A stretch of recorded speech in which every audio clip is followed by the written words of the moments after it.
Hello friends, मैं विनय निर्भीक। Friends, आपका एक बार फिर से हमारे चैनल पर स्वागत है।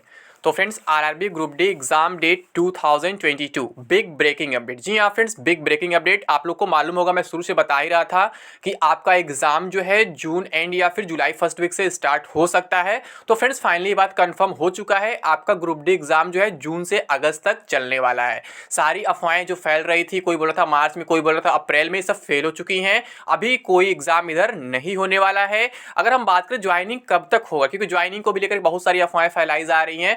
कोई कह रहा है 2022 में ही ज्वाइनिंग हो जाएगा, कोई कह रहा है जून 2022 में ज्वाइनिंग हो जाएगा और मार्च में एग्जाम करा देंगे। तो इतना फास्ट तो कभी पॉसिबल है ही नहीं। ठीक है, 2022 में पॉसिबल है कि नहीं, हम बात करेंगे। और ईसीए चेंज होगा कि नहीं होगा, क्योंकि यहाँ भी कंफ्यूजन बना हुआ है। ईसीए के आप लोग लगातार परेशान है और प्रयास भी कर रहे हैं कि चेंज हो जाए। तो इस पर बात करते हैं। तो फ्रेंड्स, जो ग्रुप डी एग्जाम है जून से अगस्त तक इसलिए चलेगा क्योंकि आपको मालूम है जो ईसीए का जो इशू हुआ था, जब फरवरी में एग्जाम होने वाला था तो पूरा ऑफिशियली कंफर्म था कि आपका एग्जाम जो है टीसीएस कराने वाली थी। ठीक है, लेकिन जब क्या हुआ, एग्जाम रेलवे ने पोस्टपोन कर दिया है और उससे पहले टीसीएस को जो है एसएससी वगैरह ने बुक कर लिया था। ये बात आपको मालूम होगा, मैं शुरू से कह रहा था। तो और एसएससी जो है अगले साल जून तक जो है टीसीएस को बुक कर लिया है।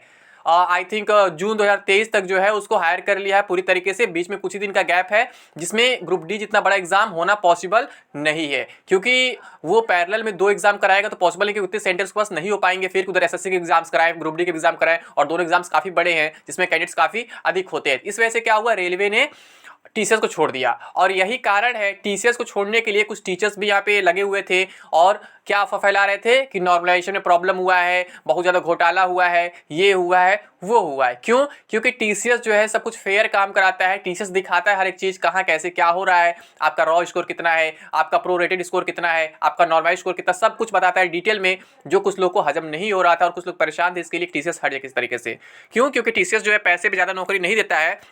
वहाँ भी कुछ चलता होगा पैसा, मैं नहीं कहता हूँ, बट बहुत कम चांसेस है चलने के, क्योंकि जो आप जानते हैं टीसीएस के बारे में, टीसीएस अपने पूरे देश में ऑलमोस्ट सभी एग्जाम्स करा रहे हैं, चाहे बैंकिंग का हो, एसएससी का हो, कोई भी हो। ठीक है, लेकिन जब से उसके बाद उसका जो टेंडर कैंसिल हुआ, फिर एनएससीआईटी को दिया गया, तब से बहुत लोग खुश हो गए हैं, क्योंकि एनएससीआईटी के बारे में ऑलमोस्ट सभी लोग जानते हैं कि क्या होता है। एनएससीआईटी ने पिछला यूपीएससी एग्जाम कराया था, कैंसिल हो गया था, फिर एग्जाम कराना पड़ा था। और एनएससीआईटी कई स्टेट्स में ऑलरेडी बैंड हो चुका है, एमपी कर्नाटक पता नहीं तमाम जगह, ठीक है, कई जगह बैंड हो चुका है। और अभी इस बार का भी एसआई एग्जाम जो है कैंसिल होने के कगार पर आ गया है। इस एग्जाम को भी एनएससीआईटी ही ने कराया था। ठीक है, उसमें भी बहुत सारे सबूत मिल गए कोर्ट वगैरह को, तो वहां भी वो एग्जाम कैंसिल हो सकता है। और अगर गलती से ये ग्रुप डी एग्जाम भी एनएससीआईटी कराएगा तो आप समझ सकते हैं क्या होने वाला है। यहां भी कुछ ऐसा ही सिचुएशन बनेगा, एग्जाम को कैंसिल किया जाएगा, फिर री एग्जाम कराया जाएगा, बहुत कुछ यहाँ प्रोसेस हो सकता है। और ज्वाइनिंग कितना लेट होगा बताने की जरूरत नहीं है। लेकिन बात करें क्या पॉसिबिलिटी है अभी ईसीए चेंज होने, क्या ईसीए चेंज हो सकता है? तो फ्रेंड्स, मैं बार बार कह रहा हूं, आपको प्रयास करते रहना चाहिए।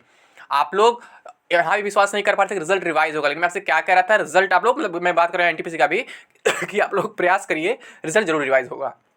तो फ्रेंड्स, वहाँ पे ऑलमोस्ट कंफर्मेशन मिल चुका है, उसका वीडियो मैं भी ला दूंगा, उसमें क्या हो रहा है अभी। ठीक है, लेकिन अभी हम ग्रुप डी की बात कर रहे हैं, तो ईसीए भी चेंज हो सकता है। मेडिकल स्टैंडर्ड जो नया लागू हुआ है वो भी वापस हो सकता है। बस आपको अपने तरीके से अपनी लड़ाई लड़नी है, अदरवाइज आप दूसरे के भरोसे बैठे रहेंगे तो कहीं भी कुछ होने वाला नहीं है। लेकिन लड़ाई का मतलब क्या है, आपको इलीगल वर्क नहीं करने हैं, वायलेंस वगैरह नहीं करने हैं, कुछ ऐसे प्रयास करने हैं जिससे आपका काम भी हो जाए और आपको कोई नुकसान भी ना हो। ठीक है, तो इसका मतलब ये नहीं है कि आपको ट्विटर कैंपेन चलाना है, क्योंकि ट्विटर कैंपेन अब 2-2.5 साल चला ही रहे हैं हर एक चीज़ के लिए, कहीं कुछ मिला नहीं आज तक। और एक बार फिजिकल प्रोटेस्ट हुआ, रेलवे तुरंत सामने आ गया और आपकी बात मान लिया।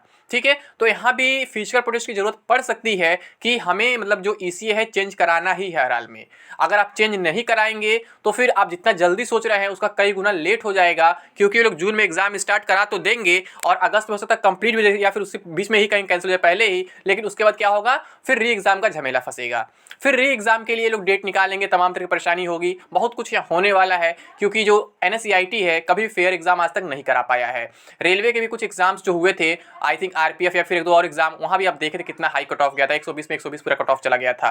तो आप अंदाजा लगा लीजिए, अगर ये एग्जाम बाई चांस बिना कैंसिल हुए कंप्लीट हो जाता है, ठीक है, और जो मामले होते दबा दिए जाते हैं, चीट मतलब जो भी होता है पैसे वाला, तो फिर कट ऑफ सोचिए कितना हाई जाएगा। 90 से नीचे तो कट ऑफ नहीं रहने वाला, 100 में मैं शुरू से बोल रहा हूँ, ठीक है। अब यहाँ भी कुछ यूट्यूबर्स आपको गुमराह कर रहे हैं कि अगर NSCIT एग्जाम करें कट ऑफ लो जाएगा, बिल्कुल उल्टा बोल रहे हैं। क्यों? क्योंकि उन्हें NSCIT से पैसा मिल चुका है। NSCIT वाले बहुत ज़्यादा प्रयास कर रहे हैं कि हमारा टेंडर वापस न छीना जाए। क्यों? क्योंकि उन्हें भी अच्छा खासा पैसा मिला है और वो पैसे के थ्रू नौकरी दिलाएंगे। और रेलवे वाले भी खुश है क्योंकि उन्हें NSCIT से भी एक्स्ट्रा पैसा मिल रहा है। मतलब हर तरफ से जा कौन रहा है? जो गरीब है, जिनका कोई लिंक नहीं है। और फायदे में कौन है? ये सभी लोग फायदे में, रेलवे भी फायदे में है, NSCIT भी फायदे में है, और जो बच्चे नौकरी पा जाएंगे पैसा तो वो भी फायदे में है, क्योंकि वो पैसा दे रहे हैं। उसमें कुछ पैसा NSCIT के पास जाएगा, कुछ पैसा जो है रेलवे के पास जाएगा, ठीक है।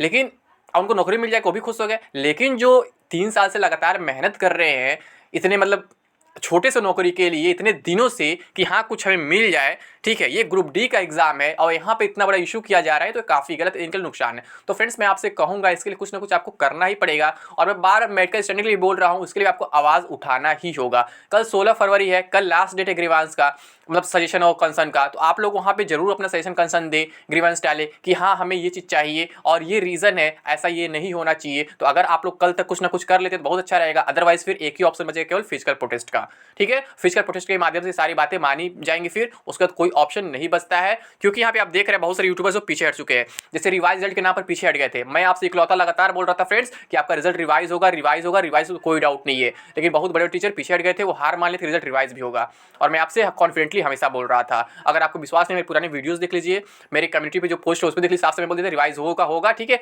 और फिर एग्जाम भी पोस्टपोन हो गए, तो फाइनली दोनों हो गए थे। तो यहाँ भी कुछ ऐसा ही चल रहा है फ्रेंड्स। अब ग्रुप डी एग्जाम को लेकर के भी, ECA को भी लेकर के भी काफी कंफ्यूजन हो गया है। कुछ लोग चाह रहे हैं मतलब ECA जो NSCIT रहे, कुछ लोग चाह रहे हैं TCS रहे, और कुछ लोग चाह रहे हैं कोई नई एजेंसी अगर लेट हो रहा है एग्जाम में। तो फ्रेंड्स आप लोग कमेंट बॉक्स में बताइए आप किस एजेंसी से एग्जाम करवाना चाहते हैं, आपके ऊपर डिपेंड करता है। और आप लोग इसके लिए क्या प्रयास करेंगे, कितना प्रयास करेंगे, जरूर बताएं, ठीक है। तो अगर हम बात करें फ्रेंड्स, बाई चांस मान लीजिए एग्जाम कंप्लीट हो जाता है अपने टाइम पर, यानी कि जून से अगस्त तक एग्जाम हो भी जाता है और एग्जाम कैंसिल नहीं होता है, ये लोग ज्वाइनिंग कराने की बात कर लेते हैं। तो ज्वाइनिंग कब तक होगा इस केस में, यानी सबसे फास्ट प्रोसेस में। तो फ्रेंड्स इस केस में जो ज्वाइनिंग आपका है, ऑलमोस्ट आप समझ सकते हैं, अगर अगस्त तक रिटन एग्जाम चलेगा तो इसका रिजल्ट जो है नवंबर में आ जाएगा। क्योंकि TCS नहीं है, NSCIT थोड़ा फास्ट करेगा, NSCIT ज़्यादा बिजी नहीं, इसका ज़्यादा एग्जाम नहीं है, तो नवंबर में इजिली रिजल्ट दे देगा। जब नवंबर में इजिली रिजल्ट दे देगा तो जनवरी फरवरी में आपके फिजिकल हो जाएंगे, ठीक है। जब जनवरी फरवरी में फिजिकल हो जाएंगे तो फिजिकल का रिजल्ट जो तत्काल आ जाता है। फिर DV आपका अप्रैल मई में स्टार्ट हो जाएगा, अप्रैल में जब DV स्टार्ट हो जाएगा तो अगस्त सितंबर से आपकी ज्वाइनिंग स्टार्ट हो जाएगी। लेकिन अगले साल, इस साल नहीं, ठीक है। कुछ इसी अफवाह फैला दे रहे हैं, तो कहीं ना कहीं अगला साल बीती जाएगा, तो अगले साल अगस्त सितंबर से आपकी ज्वाइनिंग स्टार्ट हो सकती है, अगर ऐसा बहुत फास्ट प्रोसेस हुआ तो। अदरवाइज ये एग्जाम फिर से फंसा, री एग्जाम चक्कर फंसा, तो बहुत कुछ हो सकता है, आप समझ सकते हैं, मुझे बताने की जरूरत नहीं है। इसलिए मैं कह रहा हूं कि अभी भी इस एग्जाम को बचा लीजिए और NSCIT के चंगुल से इसको निकाल दीजिए। अदरवाइज बहुत भारी नुकसान आपका होने वाला है, आपका 3 साल का मेहनत जो है बर्बाद हो जाएगा और आपको ये नौकरी नहीं मिल पाएगी। क्योंकि कट ऑफ 90 से नीचे तो नहीं जाने वाली है, चाहे कुछ भी हो जाए। आप इसके पुराने रिकॉर्ड चेक करिए, कोई भी एग्जाम NSCIT कराया हो, इसका कट ऑफ हमेशा हाई ही रहा है, और हाई का बहुत हाई रहा है, ठीक है। 90% से भी ऊपर कट ऑफ रहे। RPF का एग्जाम्पल देख लीजिए, 120 में 120 कट ऑफ रहा है, तो यहाँ ज़्यादा बताने की जरूरत नहीं है। और जो आपको बोल रहे कट ऑफ लो जाएगी, वो आपको गुमराह कर रहे हैं, क्योंकि उन्हें मोटी रकम मिल चुकी है NSCIT से, ठीक है, और उन बच्चों से जो नौकरी लेना चाहते हैं पैसा दे करके। तो आप लोग को अब अपनी लड़ाई खुद लड़नी है, बाकी मैं कुछ नहीं कहूँगा, ठीक है फ्रेंड्स। तो अभी के लिए बस इतना ही। Thank you.